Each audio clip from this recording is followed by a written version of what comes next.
क्या आप जानते हैं, भगवान विष्णु के उस अवतार ने अपने ही माता का वध कर दिया। एक पुत्र जो आज्ञा का पालन करने के लिए इतना कठोर हो गया कि उसने मां पर ही परशु उठा लिया, और उन्हीं के कारण भगवान गणेश एक दंत कहलाए। और वो अवतार जिसने 21 बार पूरी पृथ्वी को क्षत्रियों से मुक्त कर दिया, वो था परशुराम। एक ब्राह्मण पर हाथ में परशु, एक तपस्वी पर क्रोध ज्वालामुखी सा। पिता के 21 घाव और एक पुत्र का प्रण अधर्म का अंत होगा। और फिर आरंभ हुआ ऐसा संहार जिसे पृथ्वी ने पहले कभी नहीं देखा। पर ये केवल युद्ध की कथा नहीं, ये क्रोध से योग की यात्रा है। और फिर एक और अवतार से उनका मिलन हुआ, जहां शक्ति का हस्तांतरण हुआ। एक विष्णु अवतार से दूसरे को, संहारक से गुरु बने, त्रेता से द्वापर तक धर्म की ज्योति जलाते रहे। चलो देखते हैं परशुराम अवतार की पूर्ण गाथा।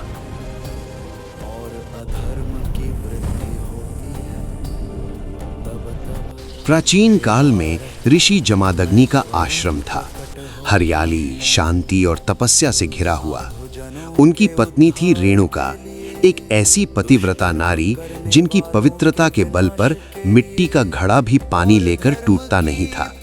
इसी आश्रम में जन्म हुआ एक बालक का। नाम रखा गया रामा। बचपन से ही वे असाधारण थे, तेज आंखों में और अनुशासन जीवन में। पर किसी को नहीं पता था कि ये बालक एक दिन धरती को रक्त से रंग देगा। एक दिन रेणुका नदी से जल लेने गई। वहां उन्होंने देखा गंधर्वों को जल में खेलते हुए।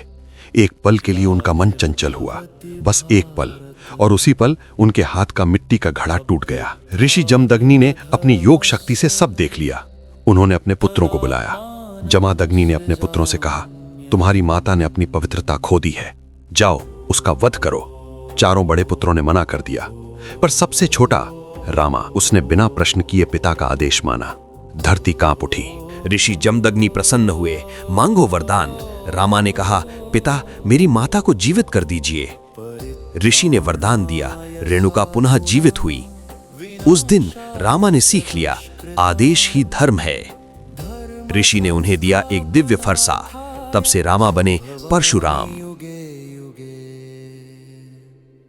जब जब धर्म को हानि होती है और अधर्म की वृद्धि होती है। उस समय धरती पर राज कर रहा था सहस्त्रार्जुन, यानी कार्तवीर्य अर्जुन। 1000 हाथों वाला, अपार शक्ति का स्वामी, पर घमंड में डूबा हुआ। एक दिन वे जमदग्नि के आश्रम आए। आश्रम में थी कामधेनु गाय, जो अनंत भोजन प्रदान करती थी। सहस्त्रार्जुन ने उसे छीन लिया। परशुराम उस समय आश्रम में नहीं थे। जब वे लौटे, उन्होंने पिता की आंखों में अपमान देखा। जब उन्हें ज्ञात हुआ कि सहस्त्रबाहु कार्तवीर्य अर्जुन ने अधर्म और अत्याचार की सीमाएं लांघ दी हैं, तब वे वज्र के समान संकल्प लेकर उसके दुर्ग की ओर बढ़े। कुछ ही समय बाद उनका क्रोध प्रलय बनकर किले पर टूट पड़ा। पत्थर की दीवारें, ऊंचे प्राचीर और लोहे के फाटक सब उनके परशु के प्रहारों के सामने तिनकों की तरह बिखर गए। किला तहस नहस हो गया और रणभूमि पर सन्नाटा छा गया। रण के मध्य खड़े होकर परशुराम की आंखों में ज्वाला धधक रही थी। उन्होंने गर्जना की, तुम्हारा समय हो गया कार्तवीर्य। तुम्हारा सिर अब उसी तरह कटेगा जैसे तुम दूसरों का सिर काटते हो।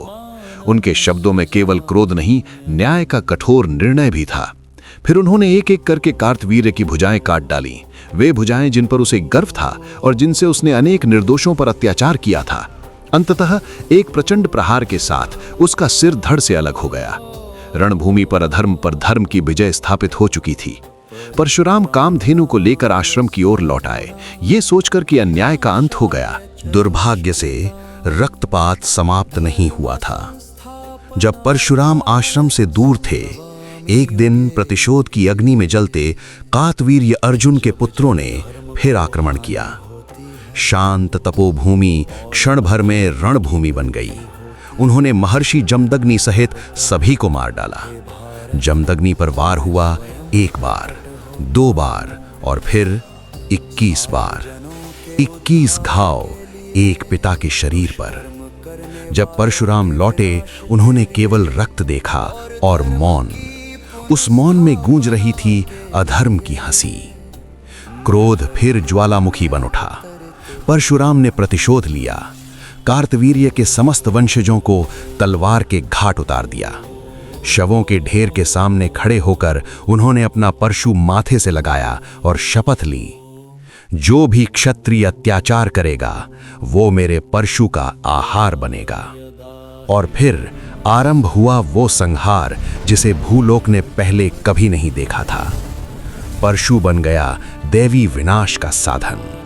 परशुराम ने पृथ्वी को अधर्मी राजाओं से मुक्त किया, एक बार नहीं 21 बार, क्योंकि पिता के शरीर पर भी 21 ही वार हुए थे। रक्त इतना बहा कि 5 सरोवर बन गए। धरती का रंग लाल हो गया।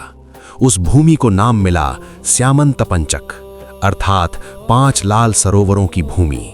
21 बार पृथ्वी को अधर्मी क्षत्रियों से मुक्त करने के बाद परशुराम का क्रोध शांत होने लगा। प्रतिशोध की अग्नि जिसने उन्हें वर्षों तक जलाया था अब राख में बदल रही थी। उनका प्रण पूर्ण हो चुका था। पिता जमदग्नि के 21 घावों का प्रतिकार हो चुका था। पुराणों के अनुसार विजयों के बाद उन्होंने जीती हुई समस्त पृथ्वी का दान महर्षि कश्यप को कर दिया। ये एक महत्वपूर्ण क्षण था। इसका अर्थ था वे स्वयं राजा नहीं बनना चाहते थे, वे सत्ता नहीं केवल धर्म की स्थापना चाहते थे। पृथ्वी पर उनका अधिकार समाप्त हो चुका था। कश्यप ने उनसे कहा कि अब जब पृथ्वी दान कर दी गई है तो उन्हें उस भूमि पर निवास नहीं करना चाहिए। ये दान की मर्यादा थी। 21 बार पृथ्वी को अधर्म से मुक्त करने के बाद भी परशुराम के भीतर की अग्नि पूर्णतः बुझी नहीं थी। प्रतिशोध पूरा हुआ था पर मन अशांत था। उन्होंने निश्चय किया अब गुरु के चरणों में जाना होगा। वे कैलाश की ओर चले जहां विराजते हैं उनके आराध्य शिव। ये यात्रा केवल पर्वतों की नहीं थी, ये एक योद्धा की भीतर की ज्वाला से मुक्ति की यात्रा थी। पर उन्हें नहीं पता था कैलाश के द्वार पर उनकी एक और परीक्षा प्रतीक्षा कर रही है। परशुराम, जो स्वयं भगवान शिव के परम शिष्य थे और जिनसे उन्हें परशु फरसा प्राप्त हुआ था, अपने गुरु के दर्शन के लिए कैलाश पर्वत पहुंचे। उस समय भगवान शिव और माता पार्वती विश्राम कर रहे थे। द्वार पर पहरा दे रहे थे उनके पुत्र गणेश।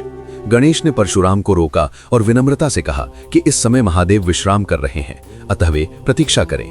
परशुराम, जो तेजस्वी और क्षत्रिय विनाश के बाद भी स्वभाव से उग्र थे, इसे अपमान समझ बैठे। उन्होंने आग्रह किया कि वे तुरंत प्रवेश करेंगे। गणेश ने कर्तव्यवश मार्ग नहीं छोड़ा। विवाद बढ़ा और फिर 2 महान शक्तियों के बीच युद्ध प्रारंभ हो गया। गणेश ने अपनी सूंड और बल से परशुराम को रोकने का प्रयास किया। गणेश ने उन्हें अपनी सूंड से उठाकर दूर फेंक दिया। परशुराम ने क्रोधित होकर अपना दिव्य परशु उठा लिया, वो परशु जो स्वयं शिव का दिया हुआ था। उन्होंने गणेश पर प्रहार किया। गणेश जानते थे कि वो परशु उनके पिता का दिया हुआ अस्त्र है। पिता के अस्त्र का अपमान न हो, इस भाव से उन्होंने उस वार को रोका नहीं। प्रहार से उनका एक दांत टूट गया। इसी कारण गणेश को एक दंत कहा जाता है। ये देखकर माता पार्वती क्रोधित हो उठी। उन्होंने परशुराम को दंड देने का विचार किया। तभी भगवान शिव प्रकट हुए और उन्होंने स्थिति को शांत किया। परशुराम को अपनी भूल का एहसास हुआ। उन्होंने गणेश से क्षमा मांगी। गणेश ने भी उन्हें क्षमा कर दिया। भगवान शिव ने करुणा से परशुराम को आशीर्वाद दिया। झुके हुए मस्तक के साथ परशुराम ने प्रणाम किया और तपस्या की ओर प्रस्थान किया। उस क्षण एक संहारक नहीं, एक साधक का जन्म हुआ। तब परशुराम दक्षिण दिशा की ओर चले गए और महेंद्र पर्वत पर तपस्या में लीन हो गए। आज इसे कई परंपराएं महेंद्रगिरी से जोड़ती हैं। वहां उन्होंने घोर तप किया, अपने क्रोध को संयम में बदला, युद्ध से योग की ओर यात्रा की। उनका जीवन संहार से साधना की ओर मुड़ गया। वर्षों की तपस्या के बाद परशुराम शांत थे, पर एक दिन एक समाचार ने उन्हें फिर से जगा दिया।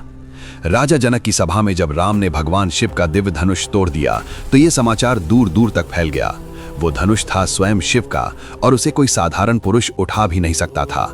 जब ये समाचार परशुराम तक पहुंचा तो वे क्रोधित हो उठे। विवाह के बाद जब राम, लक्ष्मण और राजा दशरथ अयोध्या लौट रहे थे, तभी मार्ग में आकाश गर्जना से गूंज उठा। परशुराम प्रकट हुए, तेजस्वी, क्रोध से भरे, हाथ में परशु और धनुष। उन्होंने राम को ललकारा, किसने शिव धनुष तोड़ा? यदि तुमने तोड़ा है तो मेरी इस धनुष पर प्रत्यंचा चढ़ाकर दिखाओ। परशुराम के पास था विष्णु का दिव्य धनुष। राम ने विनम्रता से वो धनुष लिया और सहजता से उस पर प्रत्यंचा चढ़ा दी। केवल इतना ही नहीं, उन्होंने बाण भी चढ़ा दिया। अब बाण लक्ष्य मांग रहा था। उसी क्षण परशुराम समझ गए ये कोई साधारण राजकुमार नहीं, ये स्वयं विष्णु का अवतार है। वे शांत हो गए, उनका क्रोध विलीन हो गया। उन्होंने अपना समस्त तपोबल और तेज राम को समर्पित कर दिया। परशुराम बोले, हे राम, अब मेरा कार्य पूर्ण हुआ। ये पृथ्वी तुम्हारे संरक्षण में है। और वे पुनः तपस्या के लिए प्रस्थान कर गए। ये केवल युद्ध नहीं था, ये शक्ति का हस्तांतरण था, एक विष्णु अवतार से दूसरे विष्णु अवतार को। तपस्या के बाद परशुराम का जीवन युद्ध नहीं, शिक्षा का मार्ग बन गया। वे अपने परशु और दिव्य अस्त्रों का ज्ञान अब केवल संहार के लिए नहीं, बल्कि सीख देने के लिए उपयोग करने लगे। भीष्म उनके शिष्य बने और उन्होंने युद्ध नीति तथा ब्रह्मास्त्र की विद्या ग्रहण की। द्रोणाचार्य भी उनके मार्गदर्शन में प्रशिक्षित हुए और आगे चलकर कौरव पांडवों के गुरु बने। कर्ण को उन्होंने ब्राह्मण समझकर दिव्य विद्या सिखाई, जिससे वे महान योद्धा बने। परशुराम की शिक्षा ने केवल कौशल नहीं, बल्कि धर्म और संयम की सीख भी दी। वे स्वयं त्रेता युग के योद्धा से द्वापर युग के गुरु बने, समय और युगों को जोड़ते हुए। उनकी शिक्षाएं और मार्गदर्शन पीढ़ियों तक याद रखे गए। इस प्रकार परशुराम संहारक नहीं, बल्कि ज्ञान और धर्म का जीवित प्रतीक बन गए।